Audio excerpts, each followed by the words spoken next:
Hello friends, welcome back to my channel. இன்றைக்கி நம்ம கிச்சனில் பார்க்க போகிறது சின்ன பசங்கள்லேருந்து பெரியவங்க வரைக்கும் ரொம்ப விரும்பி சாப்பிட்ற மாதிரி ராகி மாவை வச்சு லட்டு எப்படி செய்கிறதுன்னு பார்க்கலாம்.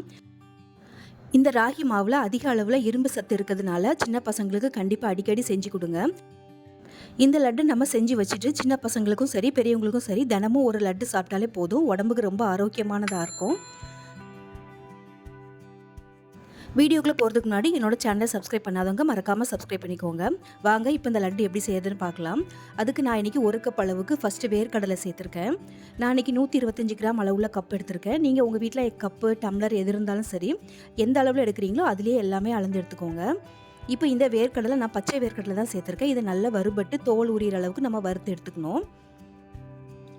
ஒரு 3லேருந்து 4 நிமிஷம் நல்லா தீயை குறைவாக வச்சுட்டு வறுத்து எடுத்துக்கோங்க. இப்போ பாருங்கள், இது நல்லா வறுபட்டுடுச்சு. இப்போ இதை தனியாக எடுத்து வச்சிடலாம். இப்போ இது கூடவே 1 கப் அளவுக்கு ராகி மாவு எடுத்துக்கலாம். ராகி மாவு கொஞ்சம் புது மாவாக பார்த்து எடுத்துக்கோங்க. பழைய மாவாக இருந்ததுன்னா கொஞ்சம் கசப்பு தன்மையோடு இருக்கும், அதோட வாசனை கொஞ்சம் வந்த மாதிரி இருக்கும். அதனால் இந்த லட்டு செய்யும்போது ஃப்ரெஷ்ஷாக நீங்கள் எடுத்துக்கோங்க மாவு. அதுவும் 1 கப் அளவுக்கு எடுத்துகிட்டு ஒரு 2 நிமிஷம் வெறும் கடாயில் இந்த மாதிரி வறுத்து எடுத்துக்கோங்க. இந்த மாதிரி நீங்கள் வறுத்துட்டு செய்யும்போது அதோட பச்சை வாசனை இல்லாமல் நல்லாயிருக்கும். இப்போ அதையும் நம்ம வறுத்து எடுத்து வச்சாச்சு. இப்போ இது கூட 1 ஸ்பூன் அளவுக்கு வெள்ளை எள்ளு சேர்த்துக்கோங்க. உங்ககிட்ட வெள்ளை எள்ளு இல்லைன்னா கருப்பு எள்ளு கூட சேர்த்துக்கலாம். 1 ஸ்பூன் அளவுக்கு சேர்த்துக்கோங்க, அந்த அளவுக்கு போதும். கூடவே கொஞ்சமாக முந்திரி பருப்பு சேர்த்துக்கலாம். முந்திரி பருப்பு ஆப்ஷனல் தான், உங்கள்கிட்ட இருந்தால் சேர்த்துக்கோங்க, இல்லைனா எள்ளு மட்டும் சேர்த்தாலே போதும். இப்போ இது ரெண்டுமே நல்லா பொரிஞ்சு வர அளவுக்கு வறுத்து எடுத்துக்கலாம். ரொம்ப கலர் மாறணும் அப்படிலாம் அவசியம் இல்லை, லைட்டாக சூடு பொறுக்கிற அளவுக்கு வறுத்தா போதும். இப்போது ஃபஸ்ட்டு நம்ம வறுத்த வேர்க்கடலையை ஒரு சுற்று நம்ம மிக்சியில் அடித்து எடுத்துக்கலாம். இப்போ பாருங்கள், வேர்க்கடலை மட்டும் அரைச்சிருக்கோம். இப்போ இது கூடவே எள்ளும் முந்திரி பருப்பு சேர்த்து அரைச்சி எடுத்துக்கோங்க. நீங்கள் எள்ளும் முந்திரியும் சேர்க்கும் போதே நம்ம வறுத்து வச்ச ராகி மாவையும் அதுக்கு தேவையான இனிப்பையும் நம்ம சேர்த்துக்கலாம். நான் இன்றைக்கி 1 கப் அளவுக்கு நாட்டு சக்கரை சேர்த்துருக்கேன். கூடவே ஒரு 3 ஏலக்காய் சேர்த்துக்கோங்க வாசனைக்காக. சேர்த்துட்டு இது எல்லாத்தையும் நல்லா இதே மாதிரி பவுடராக அரைச்சி எடுத்து வச்சுக்கலாம்.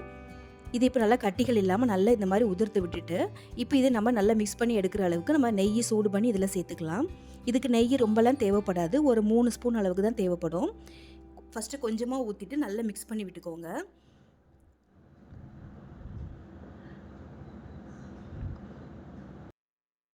இது கூட நம்ம நெய் சேர்த்து செய்கிறதுனால இதோட டேஸ்ட்டும் வாசனையும் ரொம்ப நல்லாயிருக்கும்.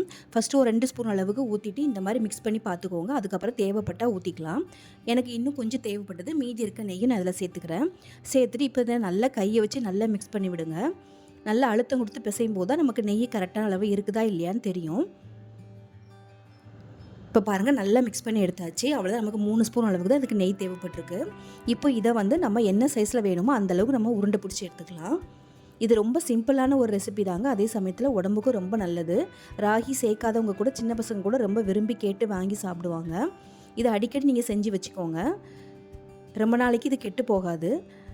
அவ்வளோதாங்க, நம்மளோட சூப்பரான ராகி உருண்டை ரெடி ஆகிடுச்சு. என்னோட வீடியோ உங்களுக்கு பிடிச்சிருந்துன்னா மறக்காமல் லைக் பண்ணி ஷேர் பண்ணிக்கோங்க. என்னோட சேனலை சப்ஸ்கிரைப் பண்ணாதவங்க மறக்காமல் சப்ஸ்கிரைப் பண்ணிக்கோங்க. பக்கத்தில் எல்லாரும் ஆல்ட்ரு ஆப்ஷன் கிளிக் பண்ணிக்கோங்க. அப்போ தான் நான் போடுற வீடியோ உங்களுக்கு நோட்டிஃபிகேஷனில் வரும். தேங்க்ஸ் ஃபார் வாட்சிங்.